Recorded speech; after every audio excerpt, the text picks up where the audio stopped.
శ్రీ పద్మశ్రీ బ్రహ్మానందం గారు.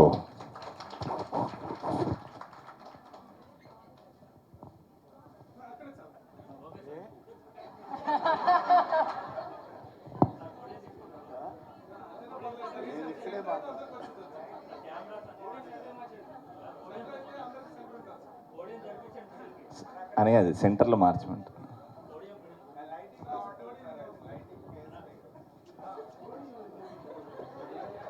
ఎవరికి చెప్తున్నారు సార్ మీరు లైటింగ్ గురించి? ఎవరితో మాట్లాడుతున్నారు? ఇక్కడుండా నాకు ఇతంతో భయంగా ఉంది.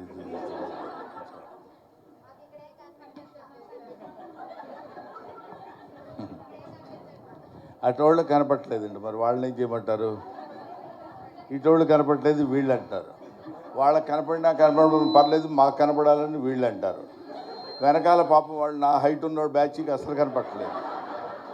ఏంటి పరిస్థితి ఆలోచించండి. ఇక్కడ కనపడాల్సిన అవసరం లేదు, వినపడితే చాలు కదా.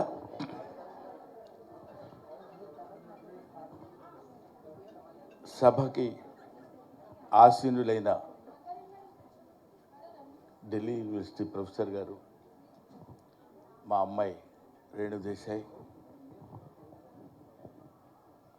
శ్రీ రామచంద్ర యాదవ్, ఆయన గురించి నేను ప్రత్యేకంగా చెప్పాల్సిన పని లేదు. ఈ కార్యక్రమమే చెప్తుంది ఆయన గురించి.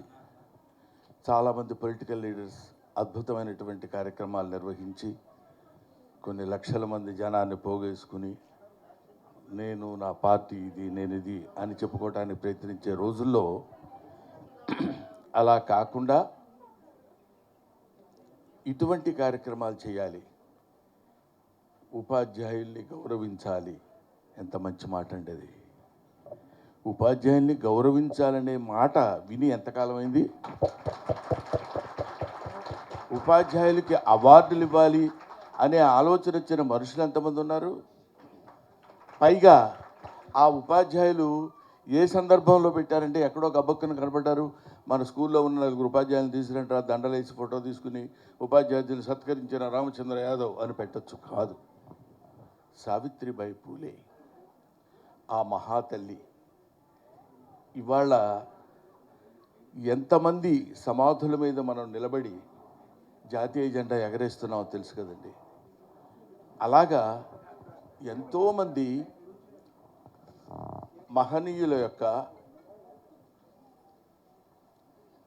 ముఖ్యంగా స్త్రీల యొక్క ఆశయాల మీద మనం బతుకుతూ, ఇందాక అమ్మాయి చెప్పింది, నేను వాళ్ళు ఇక్కడ నిలబడి మాట్లాడగలుగుతున్నానంటే that all credit goes to Savitribai Phule. ఎంత కష్టపడ్డారండి.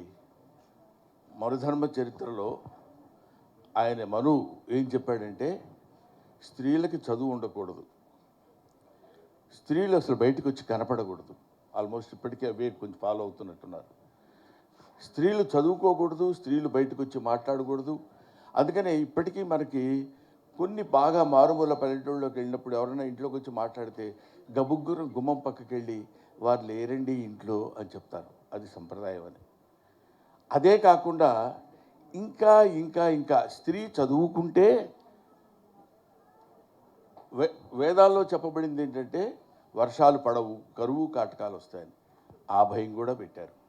ఎంతవరకు స్త్రీ జాతిని అణగదొక్కాలో అంతవరకు అణగదొక్కుతూ వాళ్ళు పైకి రాకుండా ఉండాలని కోరుతూ వాళ్ళకు ఒక వ్యక్తిగతమైనటువంటి అభిప్రాయం ఉండకూడదు. లేడీస్ అంటే అర్థం దానికి లేడీస్ తయారైపోతున్నారు అంటున్నారు ఈ మధ్య కూడా. అదేంటి లేడీస్ అసలు మనుషులు కాదా, వాళ్ళు తయారవ్వకూడదా? అందుకని ఇంకా భయంకరమైనటువంటి ఆచారాలు కూడా చిన్నప్పుడు మాకంటే ముందు తరం వాళ్ళ దగ్గర సతీ సహగమనం. భర్త చచ్చిపోతే భార్యని చితులకు తోసేవాళ్ళు. ఎందుకంటే మనకి కొన్ని అద్భుతమైనటువంటి ఆలోచనలు, మరి ఆ నమ్మకాలు ఇవన్నీ ఉండేవేమో. ఇప్పుడు ఆ నమ్మకాలు దేవుడి దయ వల్ల లేవు. లేకపోతే వీడితో పాటు వాడు, వాడితో పాటు వాళ్ళు మొత్తం అంతా వెళ్ళిపోయి దూకేసి వీడి ఆత్మ ఇటో వెళ్తుంది, ఆ ఆత్మతో పాటు ఈవిడు కూడా వెళ్ళిపోవాలి. ఇద్దరికి కొంచెం ఇబ్బందికరమైన పరిస్థితి అది. ఈ జన్మతో దీన్ని వదిలించుకుందామని వాడు అనుకుంటే కుదరదు, వీడి జన్మకి వీడు లేకుండా ఉంటాడనుకుంటే అది కుదరదు. ఇద్దరు మళ్ళీ అక్కడికి వెళ్ళినా సరే నా కర్మ ఇలా కాలింది ఏంటని అనుకునే స్థితి లేకుండా, ఇది ఇప్పుడు మనం చక్కగా చెప్పుకోవడానికి నవ్వుకోవడానికి వీలుగా ఉంటుంది కానండి. ముక్కు పచ్చలారని ముద్దు బిడ్డలు, చిన్న పిల్లలు, ఆడపిల్లలు భర్త ఏదో కారణం చేత చచ్చిపోతే, ఆ రోజుల్లో ఇంకా బాల్య వివాహాలు ఉండేవి.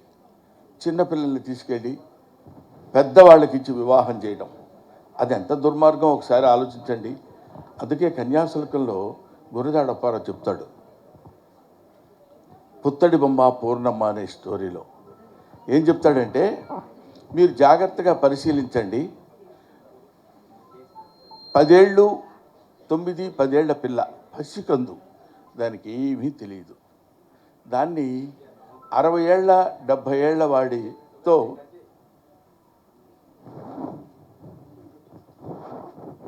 60 ఏళ్ళు 70 ఏళ్ళు ఉన్న వాడికి ఇచ్చి వివాహం చేస్తారు. వివాహం చేస్తే ఆ వివాహం చేసిన వాడికి అంతకుముందే భార్యలు ఉన్నారు, ఆ భార్య చచ్చిపోయింది. భార్య లేకుండా వీడు చచ్చిపోతే వీడికి స్వర్గప్రాప్తి ఉండదు. కాబట్టి మా నాన్న అనేవాడు, మీ వయసు ఎంతని అడిగితే 60 ఏళ్ళు 70 ఏళ్ళు 80 ఏళ్ళు అని చెప్తారా, అది కాదు వయసు. ఇలాంటి సత్కార్యక్రమాలకి, ఇలాంటి సదాలోచనలకి, ఇలాంటి మంచి పనులకి మనం ఎంత సమయాన్ని అయితే కేటాయిస్తామో ఆ సమయాన్నంతా కలుపుకుంటే అది నీ రియల్ ఏజ్ అని చెప్తాను.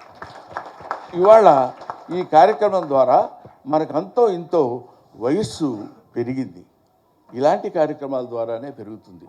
ఇటువంటి కార్యక్రమాలు నిర్వహించాలనేటువంటి ఆలోచన రావడం, ముఖ్యంగా బీసీలు, అదొకటి.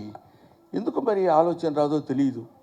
భూగోళం అంతా ఒకటే, ఇక్కడున్నా, ఇంకో చోటున్నా, ఇంకో వాడలో ఉన్నా, ఇంకొక పేటలో ఉన్నా, వాళ్ళు వీళ్ళు వేరు వేరు కాదు. దేశమంటే మట్టి కాదు, ఈ దేశమంటే మనుషులు. తిండి కలిగితే కండగలగదు, కండగలవాడైన మనిషి. మంచి అన్నది మాల అయితే మాల నేను అవుతానన్నాడు గురజాడ అప్పారావు గారు. ఆయన ఎందుకు చెప్పాడంటే, మనం ఇక్కడ నిలబడ్డాం, నువ్వే దగ్గర అనే రోజులు, ముట్టుకోకూడదు, స్పృశించకూడదు, ఒక మనిషిని ఇంకొక మనిషి ముట్టుకోకూడదు.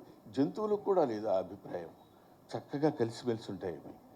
మానవుల్లోనే అంత దరిద్రమైనటువంటి అభిప్రాయాలు వచ్చిన రోజుల్లో కాదు కాదు అందరం ఒకటే అనే ఆలోచన ఎందుకు రాదు?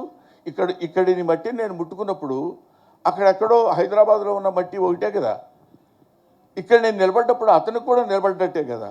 ఇక్కడ నేను ఇది ముట్టుకుంటే అతను కూడా ముట్టుకున్నట్టే కదా. We are all one, god is one, earth is one, everything is one, oneness అనేటువంటిది స్త్రీలు పురుషులు పిల్లలు పెద్దలు అనేటువంటి తారతమ్యాలు లేకుండా అందరూ ఒకటే, అందరూ చదువుకోవచ్చు, అందరికీ విజ్ఞానం కావాలి. Knowledge is power. తమసోమా జ్యోతిర్గమయ, అసతోమా సద్గమయ, మృత్యోర్మా అమృతంగమయ అని చెప్పినటువంటి గౌతమ బుద్ధుడు ఎట్లాంటి అద్భుతమైనటువంటి మాటలు చెప్పాడో చూడండి. మీరు రాకూడదు, మీరు చదువుకోకూడదు, మీరు చదువుకుంటే ఇట్లాంటి దారుణమైనటువంటి స్థితిలో ఏర్పడతాయని భయపెట్టి చదువుకి దూరంగా ఉంచి వేదాలను అసలు ముట్టుకోకూడదు స్త్రీలు అని చెప్పిన రోజుల్లో ఇవాళ మనం ఈజీగా సావిత్రిబాయి పూలే గురించి, ఆవిడ చాలా గొప్పది, ఎంతో సంఘ సంస్కర్త, ఇలాంటి ఆడవాళ్ళ గురించి ఎంతో కష్టపడింది అని చెప్పడం కాదు.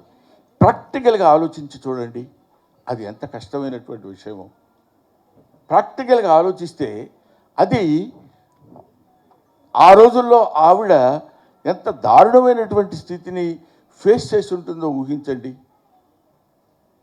అందుకని అటువంటి మహనీయుల్ని వాళ్ళ మీద ప్రేమతో కాకపోయినా, వాళ్ళ మీద గౌరవంతో కాకపోయినా, వాళ్ళ మీద భక్తితో కాకపోయినా, వాళ్ళు మన సమాజం కోసం, స్త్రీల కోసం జీవితాలనే త్యాగం చేసినటువంటి మహనీయులు. కాబట్టి కనీసం జాలితో అయినా ఇలాంటి కార్యక్రమాలు మనం పెట్టుకుందాం.